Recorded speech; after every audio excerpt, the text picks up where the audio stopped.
Morning. This morning I'll be reading from Matthew chapter 25, starting in verse 14. Verses 14 through 30. The parable of the talents is what's headed in my Bible. Again, it will be like a man going on a journey, who called his servants and entrusted his property to them. To one he gave 5 talents of money, to another 2 talents, to another 1 talent, each according to his ability. Then he went on his journey. The man who had received the 5 talents went at once and put his money to work and gained 5 more. So also the one with 2 talents gained 2 more. But the man who had received the 1 talent went off, dug a hole in the ground, and hid his master's money. After a long time, the master of those servants returned and settled accounts with them. The man who had received the 5 talents brought the other 5. Master, he said, you entrusted me with 5 talents. See, I have gained 5 more. His master replied, well done, good and faithful servant. You have been faithful with a few things. I will put you in charge of many things. Come and share your master's happiness. The man with 2 talents also came. Master, he said, you entrusted me with 2 talents. See, I have gained 2 more. His master replied, well done, good and faithful servant. You have been faithful with a few things. I will put you in charge of many things. Come and share your master's happiness. Then the man who had received the 1 talent came. Master, he said, I knew that you are a hard man, harvesting where you have not sown and gathering where you have not scattered seed. So I was afraid and went out and hid your talent in the ground. See, here is what belongs to you. His master replied, you wicked, lazy servant. So you knew that I harvest where I have not sown and gather where I have not scattered seed. Well then, you should have put my money on deposit with the bankers, so that when I returned, I would have received it back with interest. Take the talent from him and give it to the one who has the 10 talents. For everyone who has will be given more, and he will have an abundance. Whoever does not have, even what he has will be taken from him. And throw that worthless servant outside into the darkness, where there will be weeping and gnashing of teeth.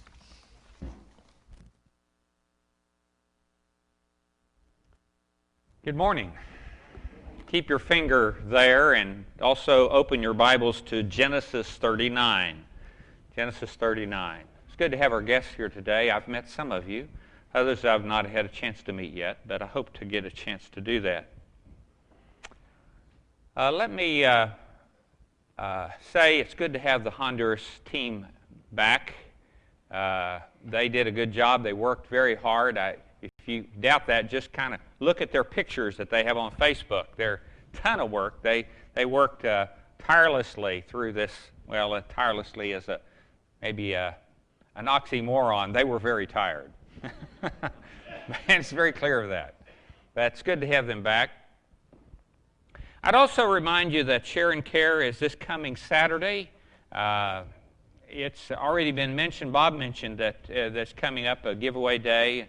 And then VBS is to follow that beginning on Wednesday, and encourage you to come and be a part of that if that's in your world experience.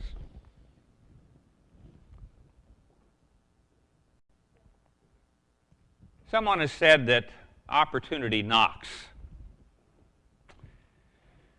Well, that's an interesting quip, but how do you know that opportunity actually does knock? How do you know that? I mean, even if it does, how do I recognize when it does? How do I know what it's going to look like? You know, how do I do that? Aesop claimed that opportunity has hair in front and bald in back. You can't imagine how Jill complained when I was holding her down, shaving the back of her head like that, but I desperately needed that picture. Now, I don't have the credentials to challenge or dispute Aesop's description, but I suspect we're not always all that keen at recognizing opportunity when it does come. And so we need to try to find out how to recognize opportunity. We need to do a better job at it, because so often it gets away from us and we don't get it. Webster defines opportunity as a combination of circumstances favorable for the purpose. a fit time or a good chance or occasion. Someone not so optimistic defined opportunity this way: a favorable occasion for grasping a disappointment. Now that guy's a real ray of sunshine, isn't he? Well, neither one of those definitions tells me what to look for, nor tells me what to do when opportunity does show itself. What do I do with it? For example, tell me, which is an opportunity? A word of commendation or a word of rebuke? Which is an opportunity? An occasion of celebration or an occasion of mourning? Which is an opportunity? A birth announcement or an obituary? A job offer or a termination notice? Which is the opportunity? I'm not going to promise that I'm going to answer all these questions this morning, but I do want to challenge us to give some thought to them. Our texts are from Genesis 39 and in Matthew 25. And in Genesis 39, of course, we read about the story of Joseph. Now, even the youngest children in here, for the most part, I think know something about the story of Joseph. Joseph was the son of Jacob's old age. Now, even though we in our culture we frown on parents designating a child as their favorite child. That's kind of a no-no in our culture. It's very obvious that Joseph was Jacob's favorite. And he didn't hide his favoritism one little bit. He made it very clear. When Joseph was 17, his dad gave him a very fancy coat. King James translates it a coat of many colors. NIV says a richly ornamented coat. That's the way it translates it. Well, I don't know exactly what it looked like, but it was special, which caused his brothers to be understandably jealous. And his self-aggrandizing dreams that he proceeded to tell his brothers about didn't endear him to them either. Well, one day when his brothers were in a distant region grazing sheep, his dad sent Joseph to check on them. When they saw him coming, they plotted to kill him. Now, fortunately, better judgment suggested that there were other options than killing him, and so they captured him and they threw him into a cistern. Now, it didn't have any water in it, so it was just like a big pit dug straight down. He couldn't get out of. But as luck would have it, a caravan of merchants happened by, so they sold him to the merchants. Rather than killing him, they got money for him. And in turn, the merchants then took him to Egypt and sold him to Potiphar, who was the captain of the Pharaoh's guards. Now, everything went fine for a while. He did well, he served dutifully, God blessed him, and so he was given huge responsibility. Everything went fine until Potiphar's wife took a shine to him. When she attempted to seduce him, he ran away. He left her grasping his coat. He left his coat and left. Well, of course, her version of what happened was different from what really happened. She claimed that he had attacked her, and she screamed. And when she screamed, he ran away. And then we read, "When he heard me scream for help, he left his cloak beside me and ran out of the house. She kept his cloak beside her until his master came home. Then she told him this story. That Hebrew slave you brought us came to me to make sport of me. But as soon as I screamed for help, he left his cloak beside me and ran out of the house."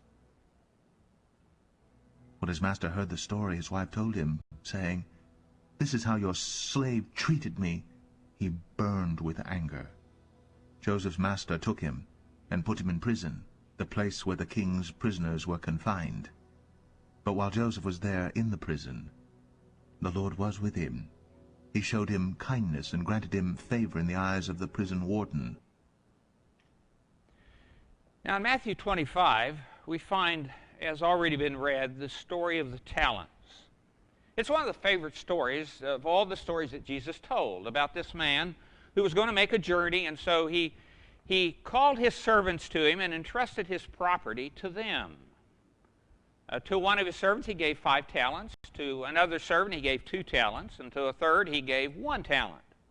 Now please understand, a talent was really quite a bit of money. Just 1 talent was a lot of money. And the first 2 went immediately and began to manage their master's property. They began to manage it so that it would reproduce, so that it would grow. The third man, however, he took his talent, what he got, and he buried it in the ground. Well, upon the return of their boss, he did an accounting. The first 2 were highly praised for their effort, but then comes the third. Then the man who had received the 1 talent came. Master, He said, I knew that you are a hard man, harvesting where you have not sown and gathering where you have not scattered seed. So I was afraid, and went out and hid your talent in the ground. See, here is what belongs to you. His master replied, You wicked, lazy servant. So you knew that I harvest where I have not sown, and gather where I have not scattered seed. Well then, you should have put my money on deposit with the banker so that when I returned, I would have received it back with interest. Now, one of the things I want you to see from these 2 readings is that opportunity sometimes wears a disguise. I strongly suspect that when Joseph was staring at the 4 walls of that pit that his brothers threw him into, it didn't look much like a great door of opportunity. I mean, it didn't. Nor did when he stood on the auction block to be sold, did that look like a door of opportunity. Nor as he sat amidst the stench of the Pharaoh's dungeon, did that look like a door of opportunity. In fact, all of those appeared to be more like caverns of darkness, filled with gloom and dark and foreboding. In reality, they were each grand gateways in a tunnel that led to the throne room of the kingdom. And every one of those places were important to the end result of where God was taking him. Every one was a door of opportunity, but it didn't look like it. Now, it's all too easy for us to just dismiss all of that and say, well, that's just a story. Or if we want to be more pious, we will say, but that was just a Bible story of long ago. And yet, every one of us has encountered adversity that proved in the end to be an opportunity in disguise. At some point along the way, every one of us has done that. Perhaps it was a teacher that we were dreading, but turned out to be our absolute favorite. Or maybe it was a job that we lost, and we were devastated by it, but it only opened the door for us to accept a better one. Or perhaps it was that heartbreaking rejection that we got from that pretty young thing that we had our eye on, and that we were so intense that we wanted to be ours. And yet that rejection only made it possible for us to pursue the right one when she came along. You know, the clouds of adversity can be so dark and ominous that they loom over us, and they can be frightening to us, and they can cause us to feel like that all of life is bleak and has no future or hope. But the truth is, every cloud has the possibility of a silver lining. And very often clouds do have a silver lining because they stretch us and they draw out of us character resources that we did not know were there, and perhaps would never have known were there had it not been for the adversity. How we respond to opportunity is a whole lot more important than its obvious quality. One of the things that we sometimes do is we measure opportunities comparatively. What I mean by that is rather than wholeheartedly receiving an opportunity and giving it unqualified gratitude, we're hesitant to do that, and we compare it with the various other opportunities that we see those around us receiving. And only then do we decide how we're going to respond to it and whether or not we're going to have gratitude about ours. Joseph's opportunity would have looked rather pitiful compared to the opportunities that approached his brothers, or for that matter, any of his friends or acquaintances. Think about what his opportunities looked like. They would not have looked very good. That pit didn't look like much of an opportunity. The fact that he was sold into slavery didn't look like a great opportunity. The fact that he was falsely accused by the house matron didn't seem like a great opportunity. The fact that he was thrown into Pharaoh's dungeon didn't look like a great opportunity, and yet every one of those were opportunities on the way to something that was going to be his end gratification. Years ago, I was a Rotarian. I was a member of the Pasadena Rotary Club, Pasadena, Texas, for 9 years. And one of the members of that Rotary Club was a fellow who was nearing retirement. Good man.